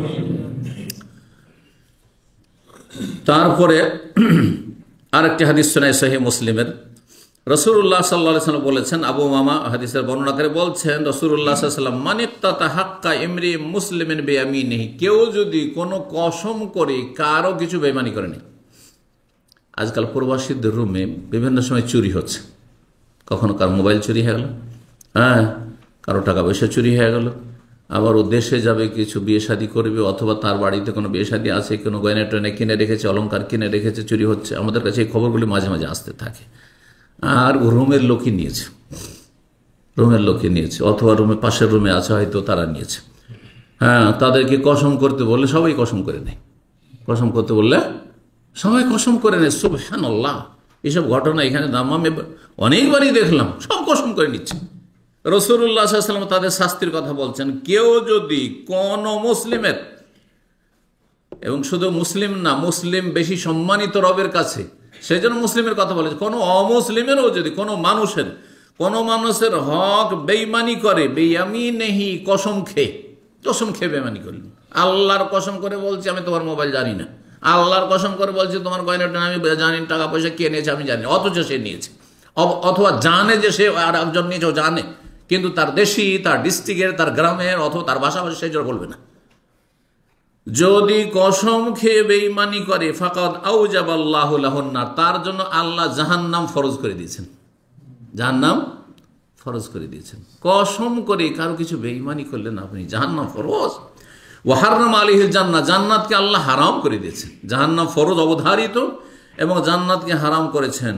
জনৈক ব্যক্তি সাহাবী জিজ্ঞেস করলেন, ইয়া রাসূলুল্লাহ ওয়া ইন কানা শাইয়ান ইয়াসিরান, যদি সামান্য কিছু হয়, সামান্য কিছু, যেমন একটা কলম, 5 টাকা 10 টাকার একটা কলম কেউ নিয়ে নিয়েছে, এই কলমটা কই, হয়তো নিয়েছে কিন্তু কলমটা ওকে ভালো লেগেছে, বলছে জানি না, নিয়েছে। সামান্য কিছু, এইরকমই সামান্য কিছু হইতো। আপনার অনেকেই কিন্তু আজকাল কি করেন, একসাথে থাকেন আর ওই সাথী বন্ধুদের কিছু পাকশাক করা আছে, খেয়ে ফেলেন আপনি, হ্যাঁ রুমে, না বিনা অনুমতিতে। অথবা অনেক লোকের কথা শুনেছে, ও কি করবে, যখন দেখছে যে কেউ নেয়, ওই সময় ওর পেঁয়াজ, ওর রসুন, ওর মশলা সব ব্যবহার করে নিল, অথবা ওর আপনার গ্যাস ব্যবহার করে নিল। হাউজুবিল্লাহ, এত ছোট চিন্তা, এই কয় পয়সা এতে সেভ করবেন, আর এর বিনিময়ে জাহান্নাম খরিদ করলেন আপনি। নবী সাল্লাল্লাহু আলাইহি ওয়াসাল্লাম সাহাবা বলছেন, ইয়া রাসূলুল্লাহ, যদি কেউ কসম করে সামান্য কিছু কারো বেঈমানি করে নেয়, সামান্য কিছু, অল্প পয়সার জিনিস যদি হয়, বলছেন রাসূলুল্লাহ সাল্লাল্লাহু আলাইহি ওয়াসাল্লাম, শোনো, ওয়াইন কানা কাযিবান মিন আরাক, এই যে আজকাল আরব দেশে মিশক পাওয়া যাচ্ছে, মিশক বুঝেন তো, এটাকে আরবিতে আরাক বলে, যে মিশকটা ব্যবহার হচ্ছে এটার নাম হচ্ছে আরাক। বাংলা কিছু জানা আছে কারো? হ্যাঁ, না মিশক তো দাঁতন, মিশক মানে দাঁতন বাংলায়, সোজা কথা।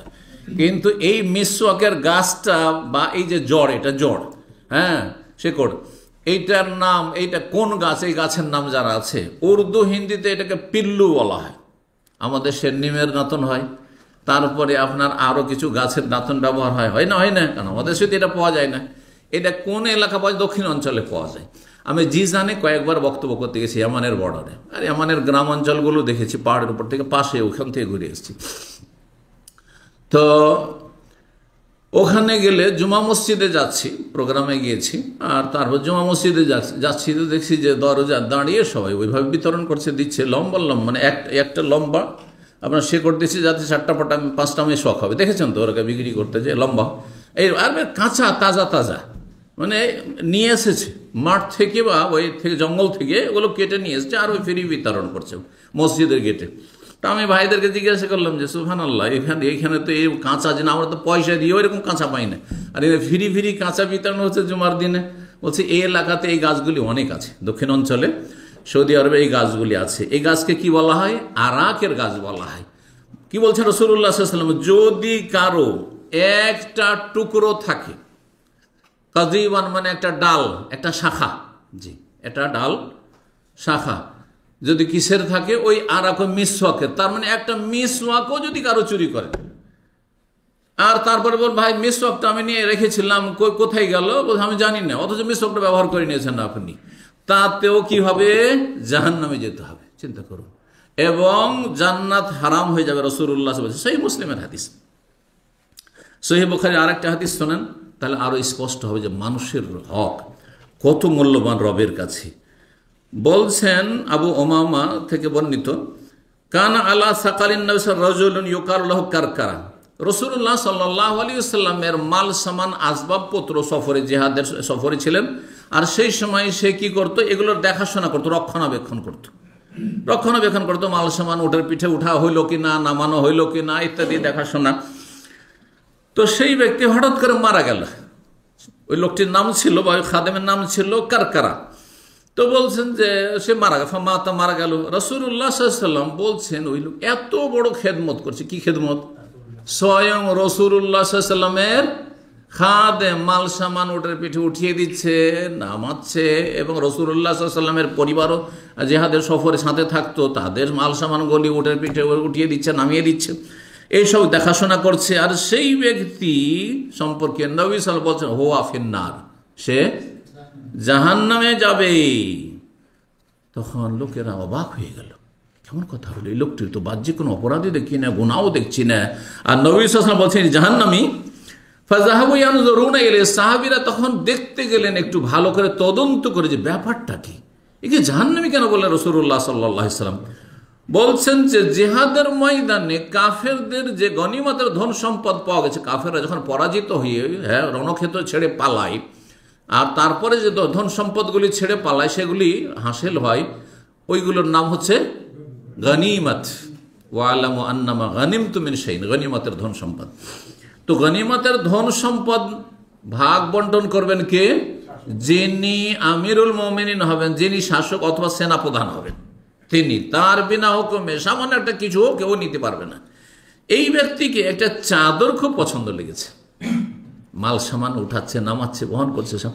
দেখেন কোন একটা প্রতিষ্ঠানে আমরা যারা বড় পদে, অনেকে যারা চাকরি করছেন, তারা কিছু কিছু জিনিসের দ্বারস্থ কার? ওই ক্লিনারের দ্বারস্থ, ঠিক না? ক্লিনারের কাছে সব চাবি আছে, কোথায় টিস্যু আছে, তো কোথায় পানি আছে, তো কোথায় অমুক আছে, কোথায় তমুক আছে, কোথায় চা আছে, তো কোথায় কফি আছে। এগুলোর মালিক কারা? ক্লিনার। কিন্তু কারণ চাবি ওদের কাছে, বুঝতে পারছেন না? আমাকেও যদি সেগুলো নিতে হয়, তাহলে ওকে বলতে হবে যে অমুক জিনিসটা নিয়ে আসো, ঠিক কিনা? তো এইরকমই নবী সাল্লাল্লাহু আলাইহি ওয়াসাল্লামের এই খাদেম, সেই খাদেম মাল সামান উঠাচ্ছে, নামাচ্ছে, ওর মধ্যে একটা চাদর যে গনিমতের ধন সম্পদে পাওয়া গেছে, ও খুব চমৎকার লেগেছে। যখন ওকে ভালো লেগেছে, ওইটাকে লুকিয়ে রেখে দিয়েছে, ভাগ বন্টন হওয়ার আগেই সেটাকে লুকিয়ে নিয়েছে। সেই কাদ গাল্লাহা, সেই চাদরটিকে সে লুকিয়ে নিজের কাছে রেখে নিয়েছিল, যার ফলে নবী সাল্লাল্লাহু আলাইহি ওয়াসাল্লামকে ওহী করা হয়েছে। কি করে জানলেন নবী সাল্লাল্লাহু আলাইহি ওয়াসাল্লাম? গায়েব জানেন নবী সাল্লাল্লাহু আলাইহি ওয়াসাল্লাম? ওহী না করলে জানতেন না, কারণ বহু ক্ষেত্রে হাজার হাজার ঘটনা রয়েছে, নবী সাল্লাল্লাহু আলাইহি ওয়াসাল্লাম কিছুই জানতে পারছেন না, ঠিক কিনা? তাহলে যখন জেনেছেন, তার মানে নবী সাল্লাল্লাহু আলাইহি ওয়াসাল্লামকে কি করা হয়েছে? ওমা ইয়ানতিকু আনিল হাওয়া ইন হুয়া ইল্লা ওয়াহয়ুন ইউহা, যখন ওহী করা হয়েছে তিনি জানতে পেরেছেন। নবী সাল্লাল্লাহু আলাইহি ওয়াসাল্লাম ওহী করা হয়েছে যে এই লোকটি যে মারা গেল আর তোমার খাদেম ছিল, এই লোকটি কিন্তু জাহান্নামে। জিবরাইল আলাইহিস সালাম এসে আল্লাহর পক্ষ থেকে জানিয়ে দিয়েছেন। নবী সাল্লাল্লাহু আলাইহি ওয়াসাল্লাম মন্তব্য করে দিলেন যে এই লোকটি জাহান্নামে যাবে। কিন্তু সাহাবীরা তো পেরেশান হয়ে গেলেন, এই জাহান্নামে যাবে তো আমাদের কি হবে? আল্লাহু আকবার। তো দেখি একটু তদন্ত করে ব্যাপারটা কি, দোষ ত্রুটি কি আছে। দেখা গেল যে ফাওয়াজাদু আবাতান কাদ গাল্লাহা, একটি চাদরকে সে খেয়ানত করে আত্মসাৎ করে রেখেছে, সেই জন্য তাকে জাহান্নামে যেতে হবে। নবী করিম সাল্লাল্লাহু আলাইহি ওয়াসাল্লাম বললেন। সুতরাং সাবধান, সতর্ক। সহিহ মুসলিমের আরেকটি হাদিস শোনায়, ওমর ইবনে খাত্তাব রাদিয়াল্লাহু তাআলা আনহু বর্ণনা করছেন, বলছেন লাম্মা কানা ইয়াউমু খাইবার, খাইবারের যুদ্ধের দিন ছিল। আখবালা নাফারু মিন আসহাবিন নবী সাল্লাল্লাহু আলাইহি ওয়াসাল্লাম, নবী সাল্লাল্লাহু আলাইহি ওয়াসাল্লামের বেশ কিছু সাহাবায়ে কেরাম আসলেন নবী সাল্লাল্লাহু আলাইহি ওয়াসাল্লামের কাছে, এবং সাহাবায়ে কেরাম আছেন। এসে বলছেন নবী সাল্লাল্লাহু আলাইহি ওয়াসাল্লামের সামনে যে ইয়া রাসূলুল্লাহ, অমুক শহীদ, ফলানুন শহীদ, ফলানুন শহীদ। এই আজকাল এই রোগ এত ব্যাপক আকার ধারণ করেছে যে তবলিগি ভাইদের দুই দলে মারামারি করেছে, এরাও মুসলিম ওরা মুসলিম, বলছে যে সব শহীদ, এদিকেও শহীদ ওইদিকেও শহীদ। এই যে কোন শহীদ হইল আল্লাহ জানে। কথা বল, এদের হাতে অস্ত্র এদের হাতে অস্ত্র, এরাও মারমুখী এরাও মারমুখী, ও শহীদ। আর তারপরে দুনিয়ার ক্ষমতার জন্য যাচ্ছে মিছিল করতে, লড়াই করতে, মারামারি করতে, আর তারপরে বলছে মারা গেছে এগুলো আমার শহীদ শহীদ শহীদ। কিসের শহীদ এগুলো? আচ্ছা, যদি শহীদ হয়ও তো এই সার্টিফিকেট আমার, আপনার না আল্লাহর? আল্লাহর সার্টিফিকেট আপনি আমি দিতে পারি? দাম্মাম ইউনিভার্সিটির সার্টিফিকেট যদি আমি দেওয়া শুরু করি, কতটা মূল্য থাকবে এই সার্টিফিকেটের? মদিনা ইউনিভার্সিটির সার্টিফিকেট আমি এখানে বসে বসে দিতে শুরু করলাম, চলবে? আশ্চর্য কথা, এগুলো বুঝতে পারছেন? আর শহীদ শাহাদাতের সার্টিফিকেট একমাত্র রবের কাছে, তো রব সার্টিফিকেট দেবেন, আপনি আমি কি করে দেব? আর রব যদি সার্টিফিকেট দেন তাহলে নবী অবশ্যই দুনিয়ায় থাকতে হবে, কারণ নবী ছাড়া আমাদের কারো কাছে ওহী আসবে না। সুতরাং কে শহীদ এটা জানার কোনো রাস্তা আর নেই, কোনো রাস্তা নেই। তো যখন ওই লোকগুলি সম্পর্কে, খাইবারের যুদ্ধে যারা কাফেরদের হাতে নিহত হয়েছে তাদের সম্পর্কে সাহাবীরা মন্তব্য করে বলেন, ফলান অনুসারে অমুক ব্যক্তি শহীদ হয়েছে ইয়া রাসূলুল্লাহ, অমুক শহীদ হয়েছে। হাত্তা মাররু আলা রাজুলিন, আর একজনের পাশে গিয়ে বলছে যে ফলান শহীদ, অমুকও শহীদ হয়েছে ইয়া রাসূলুল্লাহ, অমুক শহীদ হয়েছে। নবী সাল্লাল্লাহু আলাইহি ওয়াসাল্লাম বললেন, কাল্লা, কোশ্চিন কালেও না, তোমরা যে শহীদ শহীদ বলছো কখনো না। ইন্নী রাআইতুহু ফিন্নার, আমি ওকে জাহান্নামে দেখলাম। তোমরা শহীদ বলছো আর আমি ওকে জাহান্নামে দেখলাম। আর একটা হাদিস রয়েছে, যখন সাহাবীরা বললেন অমুক শহীদ অমুক শহীদ, তখন নবী সাল্লাল্লাহু আলাইহি ওয়াসাল্লাম, ওমা ইউদরিক, তুমি জানলে কি করে? তুমি জানলে কি করে যে শহীদ? তোমার কাছে কোন জায়গা আছে, কোন জায়গা থেকে খবর আসলো?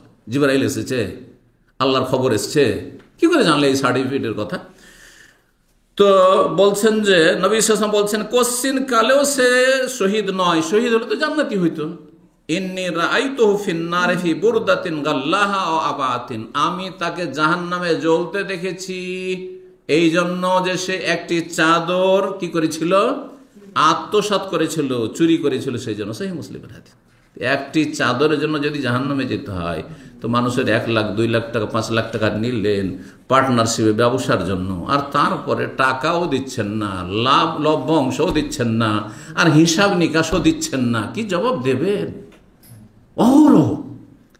একটা দুটো যদিও হইতো তাহলে এগুলো কথা বলার কোনো প্রয়োজন নাই, সুবহানাল্লাহ। কারো ধানে চিটা থাকবে 2-4টা, কিন্তু অধিকাংশেরই অবস্থা এরকম যে আপনি যার টাকা পয়সা নিয়ে আপনি এগিয়ে যাওয়ার চেষ্টা করছেন, সচ্ছল হওয়ার চেষ্টা করছেন, ভাই আপনার যেমন হিসাব নিকাশ জানার অধিকার যতটা, তাদের অধিকার আছে যে আপনার শরীক যারা কোনো কিছু জানতে দিচ্ছেন না, আপনি যেমন লভ্যাংশ খাচ্ছেন তেমন তাদেরকে লভ্যাংশ দিতে হবে। আপনি যদি বলেন যে ভাই আমি এখান থেকে বেরিয়ে যাব, তাহলে আপনার যেমন বেরিয়ে যাওয়ার অধিকার আছে তেমন তাদের বেরিয়ে অধিকার আছে। আপনার টাকার যেমন মূল্য রয়েছে তাদের টাকা পয়সার মূল্য রয়েছে। কিন্তু কেন এমন বদ চরিত্র, অথচ সহি আকীদার দাবিদার? ওয়াল্লাহি এমন সহি আকীদারদের সাথে আর দেখা সাক্ষাৎ করতে আমার ইচ্ছা হয় না, কারণ এদের অনেককে চেনি আর অনেকে সম্মান করে, কিন্তু এসব শোনার পরে এত একটা ঘৃণা হয় যে আউযুবিল্লাহ, এদের সাথে দেখা সাক্ষাৎ করা কোনো শহরে গিয়ে, বা এদেরকে সুযোগ দেওয়া, বা এদেরকে জানানো যে আমি এখানে আছি, কারণ এটা আমার মান সম্মান নষ্ট করা, এবং রবের কাছে এর জন্য জবাব দিতে হইতে পারে। এইসব অসৎ লোক যারা, যাদের রুজি স্বচ্ছ নয়, আর যারা দুনিয়াদার আখেরাতকে বিক্রি করে দিয়েছে দুনিয়ার বিনিময়ে, তুচ্ছ দুনিয়ার বিনিময়ে, তাদের সাথে চলাফেরা করা আমাদের জন্য মোটেই জায়েজ নয়। সুতরাং হয় সংশোধন করে আসেন, আর না হলে আলেম ওলামাদের সাথে আপনারা উঠা বসা করবেন না। আপনাদের জগৎ হচ্ছে অসৎ লোকদের জগৎ, সুতরাং অসৎ লোকদের সাথে আপনারা উঠা বসা চলাফেরা করেন। ভালো মানুষকে আপনার কালারিং করবেন না, কারণ ভালো মানুষের সাথে আপনার উঠা বসা মানে অন্যরা ভাববে যে এদের সাথে শাইখেরা আবার উঠা বসা করছে, শাইখেরা এদের সাথে চলাফেরা করছে, একসাথে খাওয়া দাওয়া করছে, আবার এদের দাওয়াত নিচ্ছে, আবার এরা টাকা পয়সা বেইমানি করছে। আউযু বিল্লাহি মিনাশ শাইতানির রাজিম। আল্লাহ এদের অনিষ্ট থেকে রক্ষা করুন, হেদায়েত দান করুন রব্বুল আলামিন। সহিহ বুখারীর আরেকটি হাদিস শুনে আপনাদেরকে খাওলা বিনতে আমের আনসারী মহিলা বর্ণনা করছেন। তিনি হামজা রাদিয়াল্লাহু তাআলা আনহুর স্ত্রী ছিলেন। বলছেন সামি'তু রাসূলুল্লাহ ইয়াকুল, আমি রাসূলুল্লাহ বলতে শুনেছি। তিনি বলেন ইন্না রিজালান ইয়াতাখাওয়াজুনা ফি মালিল্লাহি বিগাইরি হক, কিছু মানুষ এমন অসৎ প্রকৃতির আছে, এত দুনিয়াদার লোভী আছে, যারা আল্লাহর ধন সম্পদ নিয়ে ছিনিমিনি খেলা করে, স্বেচ্ছাচারিতা করে, বেগাইরে হক অন্যায়ভাবে, ফালাহুমুন নার ইয়াউমাল কিয়ামা, তাদের জন্য কিয়ামতের দিনে জাহান্নামের আগুন রয়েছে। আল্লাহর ধন সম্পদ, আল্লাহর ধন সম্পদ ব্যাপক অর্থে সবগুলি আমার কাছে আপনাদের কাছে যার কাছে যেটা আছে সেটা সব কার? হ্যাঁ, আল্লাহ কোরআন বলছে ইন্নাল আরযা লিল্লাহ, পৃথিবীটাই তো আল্লাহ। যখন পৃথিবী আল্লাহ, তো আমাদের পকেটে, ব্যাংকে, বাড়িতে, ঘরে যা আছে সেগুলি কার? মালুল্লাহ।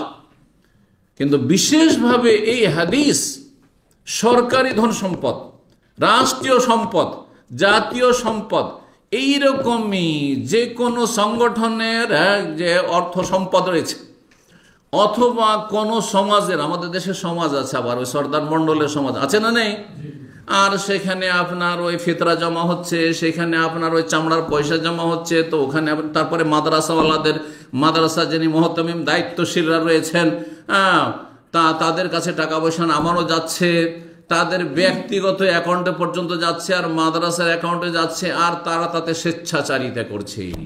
মালুল মুসলিমিন, বাইতুল মাল, বিশেষ করে বাইতুল মাল। বাইতুল মাল মানে মালুল মুসলিমিন, আল্লাহর ধন সম্পদ, আর এর মালিক দুনিয়াতে সমস্ত মুসলিম উম্মাহ, সমস্ত মুসলিম উম্মাহ। এই নয় যে আপনারা 10 জন এই মসজিদে নামাজ পড়েন, শুধু মসজিদের টাকাটা শুধু আপনাদের 10 জনের না, এটা সারা বিশ্বের মুসলিমদের।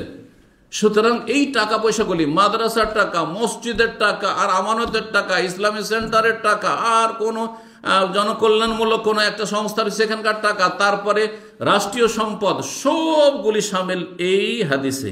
যে কিছু মানুষ আছে আল্লাহর ধন সম্পদ বাইতুল মালে কি করে, তারা স্বেচ্ছাচারিতা করে, খেয়াল কষে, যা ইচ্ছা তাই করলো, যা ইচ্ছা তাই করলো, যেখানে ইচ্ছা সেখানে খরচ করলো, কোনো হিসাব নাই, নিকাশ নেই, আর নিজেরও সংসার চলছে, নিজের হাই ফাই, তার লাইফ, আর গাড়ি, আর বাড়ি, আর নারী, তাদের সুবহানাল্লাহ, তাদের 10 বছর পিছনের ইতিহাস দেখেন, তাদের পেটের খাবার ছিল না, তাদের জমি জায়গা ছিল না, তাদের কোনো সম্পদ ছিল না, এখন সম্পদের পাহাড় তৈরি করে ফেলেছে তারা। এই মানুষের জনগণের সম্পদ, রাষ্ট্রীয় সম্পদ, অথবা এই বাইতুল মালের সম্পদ দিয়ে, মাদ্রাসা মসজিদের দোহাই দিয়ে পেট পূজা চলছে। ফালাহুমুন নার ইয়াউমাল কিয়ামা, তাদের জন্য কিয়ামতের দিনে জাহান্নাম রয়েছে। রাসূলুল্লাহ সাল্লাল্লাহু আলাইহি ওয়াসাল্লাম বলেছেন। একটি হাদিস দিয়ে শেষ করব, 10-এর বেশি হাদিস হয়েছে, প্রায় 12-13টি হাদিস হয়ে গেছে।